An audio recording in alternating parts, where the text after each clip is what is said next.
Hello, readers and viewers of PCGamer.com. I'm Jorge Jimenez, hardware writer for PCGamer.com, and joining me here today is a very special guest, my coworker, Wes.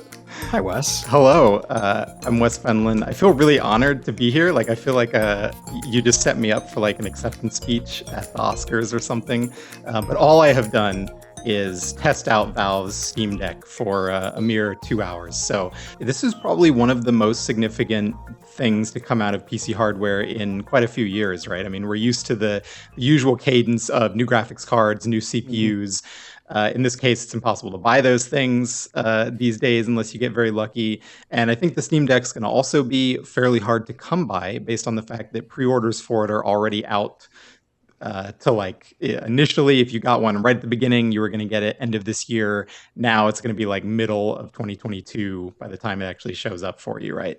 Yeah, I'm a Q2 2022 person. Yeah, so a lot of people are going to be waiting for this thing for a good while, but it was cool we got to actually test it out a little bit, and it's definitely not finished. They're still finalizing some things, especially on the software side. The hardware is also not finished, but it's pretty close. I think any revisions to the hardware are going to be pretty minor at this point. But yeah, I got to put my hands on it for a couple hours, play some games, look at the settings, that kind of thing. So, what was your initial impression of it? Yeah, my initial impression was, holy crap, this thing is huge. It's one of those logically you know what the measurements are, but when you see it in person, it's kind of whoa, it's really big. It feels massive compared to a Nintendo Switch. But once you hold it, it doesn't really feel like a big deal. It has some heft to it, but it's not something that you're going to get tired of playing games on after 20 minutes. It's wide, but not in a way that is designed to only support people with huge hands. If you have smaller hands, I think you're going to be able to reach all of the buttons and stuff pretty effectively. The trackpads, which are located kind of below the analog sticks, are maybe the one outlier there where they might be a little bit harder to reach depending on your grip. But I think for most people, the way they have the buttons arranged is actually going to be very easy to use.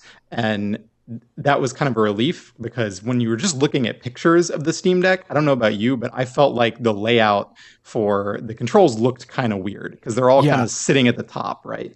Yeah, because it's all in the top half of the Steam Deck, and I'll show also some pictures there. Yep. So it just visually, since I never had it in my hands, you did. I kept thinking how am I going to hold this thing, and I kept having weird images of me holding it on the top like that.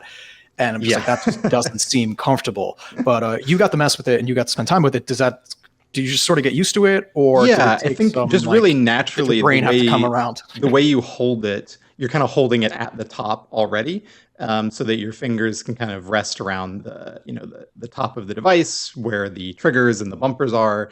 It feels pretty natural to hold it that way and then have it sort of hang below your hands as you're holding it. So it's not something you would really want to hold from the bottom. I think that would actually be a more awkward way to hold that kind of handheld anyway. So in practice, it works quite well. And the triggers have a nice, analog feel to them. The bumpers are actually quite wide. So think, probably 1.5 times the width of an Xbox controller bumper. Okay. So if you have, I guess, freakishly long fingers, you can still press them with the tips of your fingers. But you could also, do more of an arch on your finger and still press them, close to the edges. That would work fine. One of the benefits of this device being bigger is it has full size analog sticks on it compared to the Nintendo Switch, which has very kind of tiny nubs. The Joy-Con analog sticks. So I much prefer those on the Steam Deck.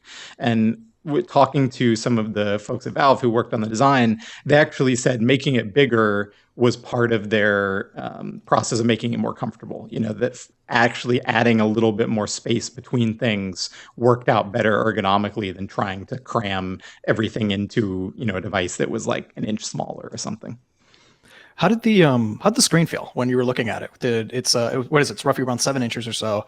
And it's 7-inch screen, 720p, right? It's technically 1280 by 800 pixels, so it's a 16 by 10 screen, but most games you're probably going to run them at 720p because not all games support 1610. It's kind of it used to be a common PC resolution, not so much anymore.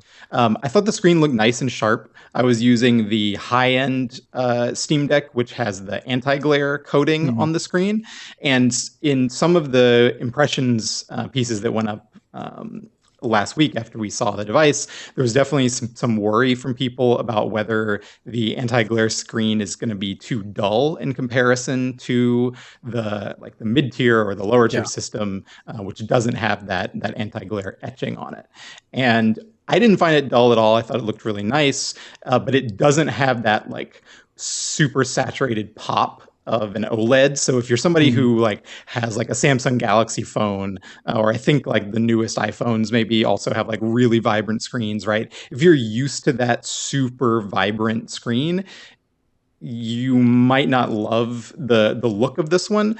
For me, like I'm coming from pretty much always owning matte PC Yeah. monitors. I never liked glossy just because as soon as you get light coming in from the window, it's like it's It's like, just what am I glare looking city, right? at? Yeah, you can't see shit. So I much prefer like anti-glare coatings on my monitors, even if they don't quite have that super vivid pop to them. So I think for a handheld device, the anti-glare is a really nice touch. It'll definitely help cut down on glare outside or just from overhead lights. So I think it's the way to go personally, but your mileage will vary depending on Yeah. your preferences. How did considering the screen size, how did in-game text look like? It wasn't too bad. So I didn't get to play a ton of different games on it, but I did play some Death Stranding and also played Death's Door. I was just kind of on the death kick, I guess. Uh, Death's Door is the cute little indie game with the bird. Death Stranding, the Kojima game. Death Stranding is a game with a pretty I guess like a pretty small font size, and like it's very like has this kind of utilitarian, like Mhm. Kojima likes his techie feel, right? And I was still able to read the text Okay. pretty well in Death Stranding. I have good eyesight, thankfully, so that wasn't a problem for me. I think there will probably be some games where the text might be a little hard to read if you can't scale up the UI, but I feel like if Death Stranding it probably would have been a good kind of red alert if Mhm. it was generally going to be a problem because it's not a game with like a giant oversized font, right? Yeah. So I think the fact that it was totally readable in that game is a good sign. It bodes well.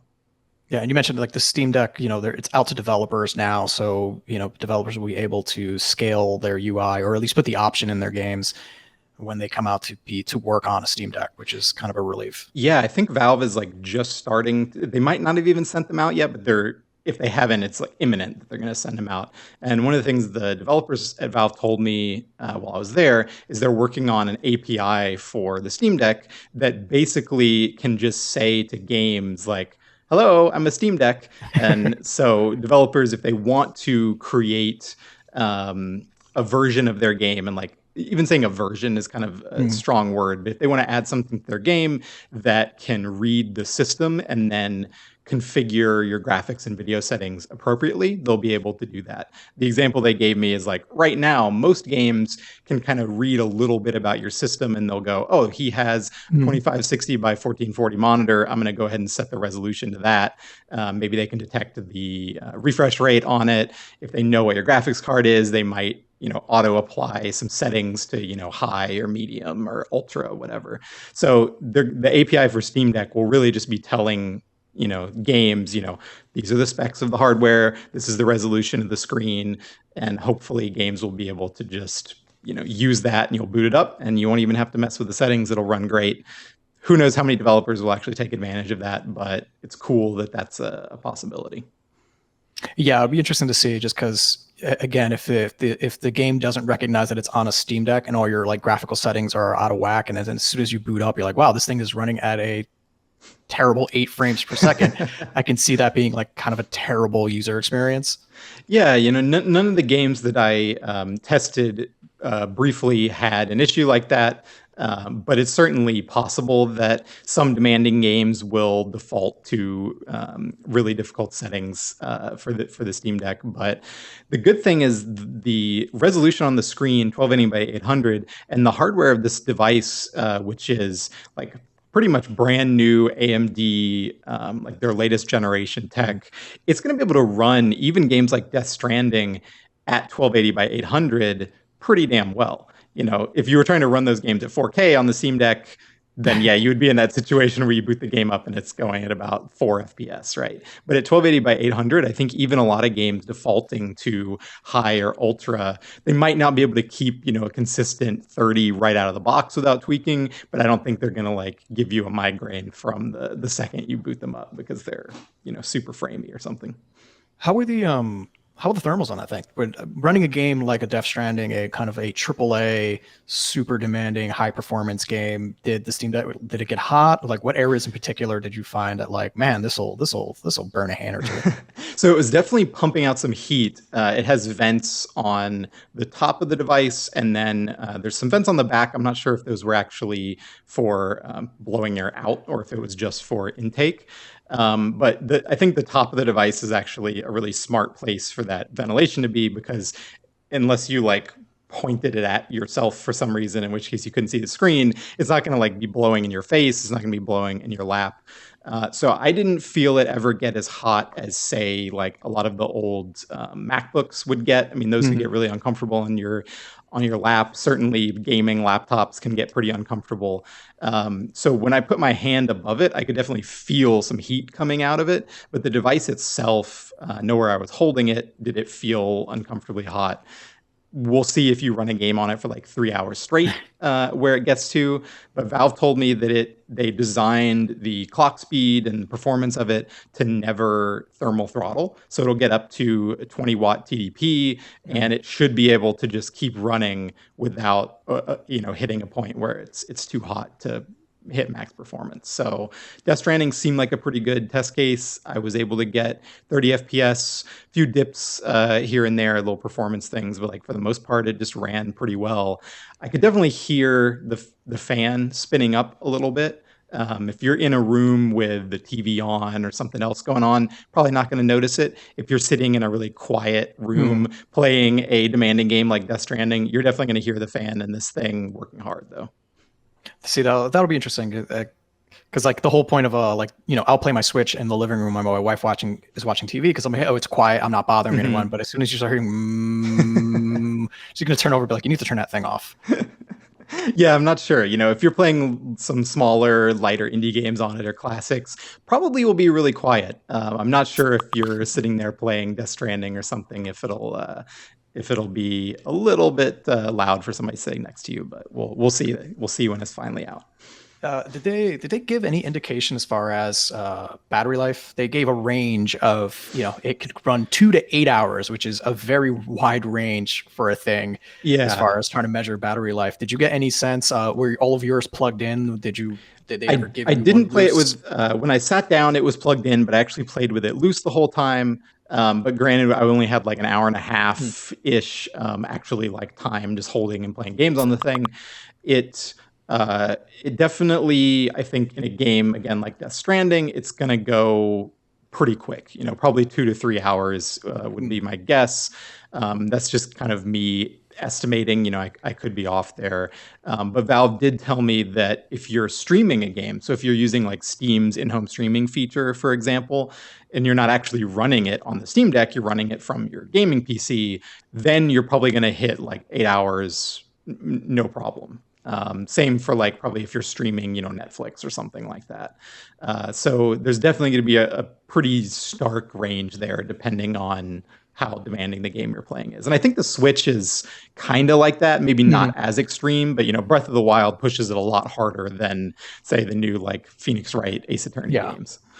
And it's interesting you mentioned streaming because, people are thinking like, what if I want to play something that is a little bit more demanding and the settings just don't work for me, or it's just like, hey, I got the 64 gig version of it. There's no way I can install some of these games on here. But if you're streaming it off your PC through the Steam Deck, that kind of bypasses that one hurdle, and it doesn't limit your library of games you have access to. Of course, you need kind of like a decent network and all that to run it on. Yep. But did you run it streaming at all? I wasn't able to test the streaming, but I don't really have any reason to think that it won't work pretty well. I mean, if you've ever used Steam in-home streaming from, a desktop to a laptop, for example, or like to your TV, even if you had like a Steam Link or something. I think this should work just as well as that did. So really, just depends on how good your network is and how good your gaming system that you're running it from. Cool. So let's talk about like how this thing's actually what's running this thing. It's the so Steam OS 3. It's based off Linux. Did you give Yeah. any indication as to like why they went sort of the Linux route? Yeah, so SteamOS has long been based on Debian Linux, a branch of Linux, and I think they started SteamOS originally because when Microsoft was pushing Windows 8 and they had the Windows Store, there was this time where people were really scared it was going to be this proprietary thing where you could only get Windows apps through the Yeah. store, and Valve was like, this is an existential threat, so they did Steam machines and this whole thing, and then everybody hated Windows 8 and they hated the Windows Store, and it never went anywhere. So they have now switched with SteamOS 3 to Arch Linux, which is just a different branch of Linux. If you're not planning on going to Linux desktop and like doing a lot of hobbyist stuff with this thing, it doesn't really matter to you what version of Linux it's on. I asked them why they switched. They said basically Arch Linux, the cadence of updates for it is much faster. And so that's just nice for them to be able to get on the latest graphics drivers, the latest updates to the OS, so they can just stay really current and update SteamOS at a faster pace than they have been able to previously. So the reason to go for Linux, I mean, one, you don't have to pay Microsoft the rights to use Windows. They've been working for a long time on Proton, which is their compatibility layer to basically make Windows games run seamlessly on Linux with good performance. AMD's drivers for Linux are super duper good. So I think SteamOS is going to be great. The big question I have at this point is how many of these games are going to just work flawlessly out of the box. Proton works really well broadly, but there's like, I don't know, like 50,000 games on Steam or something absurd, right? So, George, you pick the most obscure game out of your Steam library, boot it up on the Steam Deck. Is it going to work? Is it going to have some weird graphical bugs in there? I don't know. I hope that it works flawlessly, but who knows?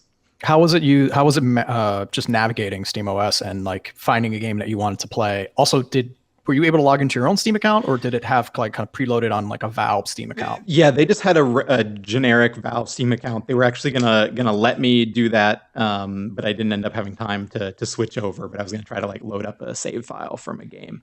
But it seems pretty nice. I think it's a good aesthetic upgrade from what they have right now in Steam Big Picture mode. This kind of rework is basically going to replace Steam Big Picture on the desktop, so there will be like continuity there, right? It felt pretty nice. Like if you've browsed a Nintendo Switch, if you've browsed honestly like a Netflix interface or something like that, it's going to feel pretty familiar. You've got your card layouts and the menus are nice and readable. So I thought it looked nice and it worked pretty well. So it's a totally solid OS. And everything works via, I guess, joystick, touchpad, or it's not a touchscreen, or is it a touchscreen? It is a touchscreen. Yeah, you can use pretty much any input you want on the thing. I mean, there's a D-pad, there's the joystick, yeah, there's a little trackpad, a lot of options there. Did they give you any indicator as far as how are they managing games that use other launchers? So let's say like I want to play like Apex or like Jedi Fallen Order, which are on Steam, but in order to get to them, you have to go into Origin. Did they address that at all? I didn't talk to them about that. Broadly, this thing is a PC. You're going to be able to install Windows on it if you want, install whatever the hell you want. Out of the box, I'm not sure how it will handle opening up those launchers, because I don't know if those even have Linux versions of them. It's a good question for like Uplay games, for example. A lot of the Ubisoft stuff wants to open Uplay, right? I feel like they'll have a solution for that stuff, but I'm not sure yet how that's going to work. And they did say that they're making progress working with anti-cheat companies, and that they're optimistic about having that work at launch, which will be a pretty big deal if you play like Apex Legends, for example. Currently on the device, you would not be able to play that game because it does not, the anti-cheat doesn't work on Linux. But hopefully in a few months' time, they're going to have solved that problem. Yeah, I think we joked, and we're still joking about it, that the Steam Deck is going to be a hell of an emulation device. Yeah, yeah. Did they comment at all, or did they just say like, "Listen, we're not saying don't do it, but you can do it." I didn't end up talking to them about it. I actually had a flash drive with a bunch of games that I ripped myself and some like Linux versions of That you emulators own, by the that I way. own. Yeah, totally. I ripped them from the discs. Literally bought a disk drive years ago to be able to rip Wii games and GameCube games, but didn't have time for it. It was a pretty rushed event, and there was a lot to see on the hardware itself. That's something I'm really eager to test out once I get my own Steam Deck, but don't really know at this point. I'm sure Valve is aware that it's a thing people are going to do. Most emulators have Linux versions that run as well, if not better, than their Windows versions, because the drivers are a lot simpler on Linux than they are on Windows, or maybe not simpler, but there's some weirdness with Windows, especially with AMD drivers for a lot of the edge case stuff that emulators do that normal games don't have to worry about. So I think it's going to be a great emulation system. It's going to be, like a PC. You're going to be able to play every gaming system on it, not just, not just PC games.